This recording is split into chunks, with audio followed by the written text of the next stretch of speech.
સુરત હજીરામાં મૃત માછલી મળવાના મામલે મોરાદામકા ગ્રામજનોએ મૃત માછલીના જવાબદારો સામે ગુનો નોંધવા પોલીસ કમિશનરને ઉગ્ર રજૂઆત સાથે માંગ કરી હતી।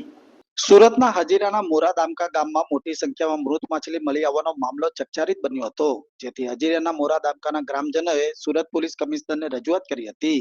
છેલ્લા ઘણા સમયથી દરિયામાંથી મોટી સંખ્યામાં મૃત માછલીઓ મળી આવી રહી છે, જેના પાછળનું મુખ્ય કારણ મોરા ગામનું ડ્રેનેજ લાઇન સીધું દરિયામાં છોડવામાં આવી રહ્યાના આરોપ કરવામાં આવ્યા હતા। અગાઉ પણ 2 થી 3 વખત આ પ્રકારનો બનાવ બની ચૂક્યો છે, જ્યારે જીપીસીબીના અધિકારીઓ પાણીનું સેમ્પલિંગ કરતા તેમાં ઓક્સિજનનું પ્રમાણ 0 હોવાનું જણાવ્યું હતું। દરિયાકાંઠે આ પ્રકારની સ્થિતિ છે તો દરિયાની અંદર કયા પ્રકારની સ્થિતિ હશે તેવા સવાલો પોલીસ કમિશનરને રજૂઆત કરી મૃતક માછલીઓના જવાબદારો વિરુદ્ધ ગુનો નોંધવાની માંગ કરી હતી। जी, मारू नाम दीपक पटेल, प्रमुख श्री हजीरा कांठा विस्तार विकास सहकारी मंत्री। કે મછલીઓ મરવાની બનાવ સામે આવે છે, શું છે આ સમગ્ર વિગત? સાહેબ, આ ગંભીર પરિણામ એટલા કારણે આવ્યું કે સરકારી અધિકારીઓ, ખાસ કરીને તાલુકા વિકાસ અધિકારી, મોરા ગામના સરપંચીઓ, મામલતદારશ્રીઓ અને પોલીસ ઇન્સ્પેક્ટર દ્વારા જે કાયદાની ઉપરવટ જઈને મોરા ગ્રામ પંચાયતનું અનટ્રીટેડ ગટરનું પાણી સીધું દરિયામાં ખાલી કરવાથી હજારો દરિયાઈ માછલાનું મૃત્યુ થયું છે। કેટલા સમયથી સમસ્યા છે અને તમે આ બાબતે કોઈ રજૂઆતો કે ફરિયાદો કરી હતી? સાહેબ, અમારા ડામકા વાસવા બટલાઈની છેલ્લા 7 થી 8 વર્ષની ફરિયાદ છે, કારણ કે મુખ્ય ગટરનું પાણી મોરા ગ્રામ પંચાયતમાંથી આવે છે। મોરા ગામમાં અંદાજે 1 લાખથી વધુ પર્ણપ્રાંતિઓ વસવાટ કરે છે।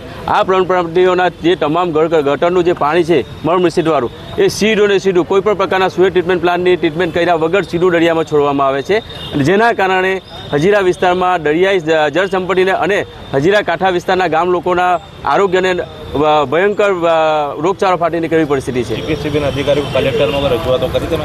સાહેબ, આ બાબતે અમે છેલ્લા 7-8 વર્ષથી સતત 5 થી 7 વાર લેખિતમાં રજૂઆત કરી છે અને મૌખિક રીતે સાહેબ અમે અસંખ્ય વાર રજૂઆત કરી છે, છતાં અમારું આ ગંભીર જે થઈ રહ્યું છે એના બાબતે કોઈ પણ રાજકીય અધિકારી કે અધિકારીઓ મગનું નામ મળી નથી પાડતા અને કંઈ કામગીરી જ નથી કરતા। સ્થાનિક ધારાસભ્ય શું કહી રહ્યા છે? સાહેબ, સ્થાનિક ધારાસભ્ય મારે દુઃખ સાથે કહેવું પડે કે સાહેબ અમારે સુએજ ટ્રીટમેન્ટ પ્લાનની જરૂર છે। અમારા હજીરા વિસ્તારના નોટિફાઈડના સાહેબ 2014 થી 2021 સુધીના આરટીઆઈના રિપોર્ટ પ્રમાણે મારા 45 કરોડથી વધારે અમારી 1/3ની ગ્રાન્ટ હતી। એ ગ્રાન્ટને સાહેબ તમે સુએજ ટ્રીટમેન્ટ પ્લાનમાં વાપરો, નહીં કે અમને સફાઈના ટેમ્પરની જરૂર નથી સાહેબ। અમારે હજીરા વિસ્તારમાં તમે જે દરિયા કિનારે પાણીનો જે તેલ આખો છો પ્લાન્ટ, એની જરૂર અમારે સુએજ ટ્રીટમેન્ટ પ્લાનની જરૂર છે, જેથી કરીને હજીરા વિસ્તારના લોકોનું આરોગ્ય યોગ્ય થઈ શકે।